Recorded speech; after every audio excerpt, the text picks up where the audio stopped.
नमस्कार मित्रांनो, S P वेल triple C चॅनलमध्ये स्वागत आहे. अ, जे काही मागच्या 10-12 दिवसामध्ये तुम्हाला दिसतं इथं झालेलं मार्केटमध्ये अ, अ, जबरदस्त विस्फोटक तेजी झालेली आहे. तर ऑलमोस्ट 20,000 पासून 21,500 पर्यंत मार्केट गेलेलं आहे आणि एक दिवसामध्ये जो काही गॅपअप झाला आणि तिथून जे काही मार्केट वर गेले, इलेक्शनचे रिझल्ट लागले आणि काही राज्यांमध्ये भाजपचं गव्हर्नमेंट आलं आणि त्याचं एक पोषक वातावरण होतं मार्केटला ते आणि मार्केटने 21,500च्या आसपास मजल मारलेली आहे. तर कुठेही आता रेझिस्टन्स दिसत नाही कारण मार्केट आता ऑल टाईम आहे. जगातले कुठलेही जरी मार्केट बघितलं डाऊ जोन्स असेल किंवा गिफ्ट निफ्टी असतील, हे आत्ताच्या घडीला ऑलमोस्ट ऑल टाईम हायला आहेत. त्यामुळं काहीच प्रेडिक्ट करू शकत नाही आपण, की अजून किती वर जाईल किंवा थोडा ब्रेक लागेल का? थोडं कॉन्सॉलिडेशन होईल का? पुन्हा थोडं रिट्रेसमेंट होईल का? तर हे सोमवारच्या प्राईस ॲक्शनवरच डिपेंड राहील. तत्पूर्वी इथं मी एक ट्रेंड लाईन काढलेली आहे, जी 20,500ची ट्रेंड लाईन आहे, जी इथं ब्रेक झालेली आहे आणि मार्केट थोडंसं रिट्रेस होऊन पुन्हा अप ट्रेंडला लागलेलं आहे. तर असा एक थोडा आढावा आहे या वीकचा. तर या वीकमध्ये जे महत्त्वाचे मी 3 स्टॉक घेतलेले आहेत. तर त्यातला पहिला स्टॉक घेतलेला आहे, की तो म्हणजे IDFC first bank. IDFC first bank जो काही हा स्टॉक आहे, एक चांगल्या व्हॅल्युएशनला आहे. ऑलमोस्ट त्याचा 100चा हा आहे, जो सप्टेंबरमध्ये गेला होता आणि पुन्हा तिथून तो रिट्रेसमेंट झाला होता 80च्या आसपास आणि तो हळू करत हा वर चाललेला आहे. तर ह्या ट्रेंड लाईनवर हा स्टॉक आहे. जर ट्रेंड लाईन इथून जर काढायची पकडली, तर ही एक ट्रेंड लाईन झालेली आहे. तर ह्या ट्रेंड लाईनच्या बेस घेऊन म्हणजे ऑलमोस्ट जे काही हे तुम्हाला इथे सपोर्ट दिसतोय, तर इथं तुम्ही हा स्टॉक बाय करू शकता. लाँग टर्मच्या दृष्टीने चांगला स्टॉक आहे. हळू हा स्टॉक वाढतो. आत्ता 90ला आहे, तर 10% याचा गेन एक शॉर्ट टर्ममध्ये आपल्याला बघायला मिळेल. ऑलमोस्ट 100-110 पर्यंत हा स्टॉक जाऊ शकतो. स्टॉक घ्यायच्या आधी तुम्ही स्वतः एनालिसिस करा किंवा कोण आणि एक्सपर्ट असेल तर त्यांना तुम्ही विचारून स्टॉक हा बाय करू शकता. अदरवाईज वॉचलिस्टमध्ये ठेवून तुम्ही याची मूव्हमेंट बघू शकता. तर हा झाला पहिला स्टॉक. दुसरा स्टॉक घेतलेला आहे तो म्हणजे लॉजिस्टिक रिलेटेड आहे. ऑल कार्गो लॉजिस्टिक एक स्मॉल कॅप कंपनी आहे. जर मागच्या 1 वर्षाचा रिटर्न बघितला तर 15% निगेटिव्ह आहे. 1 मंथचा रिटर्न बघितला तर 1% निगेटिव्ह आहे आणि जर लास्ट डे बघितला तर ऑलमोस्ट 4% अप झालेली आहे.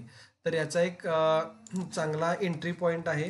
तर बघायला गेला तर ऑल कार्गो आत्ताच त्याने जस्ट इथे तुम्हाला दिसेल की हाय व्हॉल्यूम गेन झालेला आहे. तर 281 285 याचा एक ब्रेकआउट पॉईंट आहे. जेव्हा हा 285 तोडेल, तिथून पुढे हा स्टॉक वर पळायला लागेल. तर आपल्याला 285च्या लेवलला काय प्राइस ॲक्शन होते हे तर बघावे लागेल. कारण RSI सुद्धा शिफ्ट झालेला आहे. कन्सोलिडेशन होऊन इथून RSI वर झालेला आहे आणि त्याच प्रमाणात मोठ्या प्रमाणात बाईंग पण झालेलं आहे. तर या स्टॉकची लेवल आहे 285. जेव्हा हा 285 तोडेल, तिथून पुढे या स्टॉकमध्ये ऑलमोस्ट एक 10%ची तुम्हाला अपसाईड बघायला 10 ते 15%ची अपसाईड बघायला तुम्हाला मिळेल. तर हा झाला 2 नंबरचा स्टॉक आणि 3 नंबरचा स्टॉक घेतलेला आहे तो म्हणजे NIIT लिमिटेड हा स्टॉक घेतलेला आहे. NIIT ही एक एज्युकेशन सेक्टरमधली कंपनी आहे.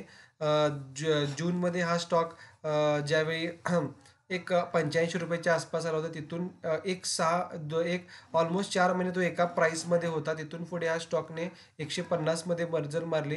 पुन्हा 3-4 महिन्याकरता हा स्टॉक एका लेव्हलला राहिलेला आहे 119च्या आणि आता याच्यामध्ये बाईंग झालेलं आहे. इथं जर तुम्हाला बघू शकता बाईंग जबरदस्त व्हॉल्यूम तुम्हाला इथे दिसतो. तर त्याच्यानंतर हा स्टॉक आता 120च्या घरात आहे. तर हा स्टॉक ला पोटेन्शियल आहे पुन्हा एक 10-15% अपसाईड व्हायला. आणि हे स्टॉक निवडण्यामागचं कारण काय की खूप सारे स्टॉक आता पळालेले आहेत. तर असे काही स्टॉक असतात की जे एक चांगल्या व्हॅल्युएशनला आलेले असतात. त्यासाठी हे मी 3 स्टॉक घेतलेले आहेत. आणि दुसरं महत्त्वाचं बघितलं तर तुम्ही IT सेक्टरवर फोकस ठेवा. IT सेक्टरपासून मी मागे सुद्धा सांगितलेलं होतं की IT सेक्टरमध्ये इन्व्हेस्ट करा. 6 महिन्यानंतर तुम्हाला IT सेक्टरमध्ये अपट्रेंड पाहायला मिळेल. तर त्याच्यातलाच आपण एक स्टॉक बघूया की इन्फोसिस जर बघितला तर इन्फोसिसमध्ये तुम्ही बघू शकता गेले 6 महिने जर बघितले जुलै महिन्यापासून तर 1300 पासून हा स्टॉक आता 1500 पर्यंत गेलेला आहे. ही जी काय रेजिस्टन्स लेवल होती 1500ची, तर 1500 तो लेवल मोडून आता स्टॉक 1578ला गेलेला आहे. त्याच्यानंतर विप्रो बघितला तर विप्रो खूप वेळ म्हणजे ऑलमोस्ट 1 वर्ष जर बघितला तर ऑगस्ट 2023 ते किंवा जानेवारी 23 पासून आत्ता 1 वर्षभर एका रेंजमध्ये होता. त्यातसुद्धा 440चा रेजिस्टन्स आता इथं ब्रेक होताना दिसत आहे. तर हे स्टॉक लाँग टर्मच्या दृष्टीने चांगलेच आहेत. जर बाय करायचे असेल तर तुम्ही बाय करू शकता लाँग टर्मच्या दृष्टीने, कारण यांचे return on equity, return on ROC जे म्हणतात त्याला, कॅपिटल एम्प्लॉयमेंट, हे सुद्धा त्याच्यामध्ये आपल्याला जास्त प्रमाणात आहेत. म्युच्युअल फंडपेक्षा सुद्धा हे जास्त रिटर्न देतात. तर हे आहेत या आठवड्याचे 4 स्टॉक्स, 4-5 स्टॉक जे तुम्ही वॉच लिस्टमध्ये ठेवू शकता. व्हिडिओ आवडला असेल तर लाईक करा, सबस्क्राईब करा, शेअर करा. थँक्यू.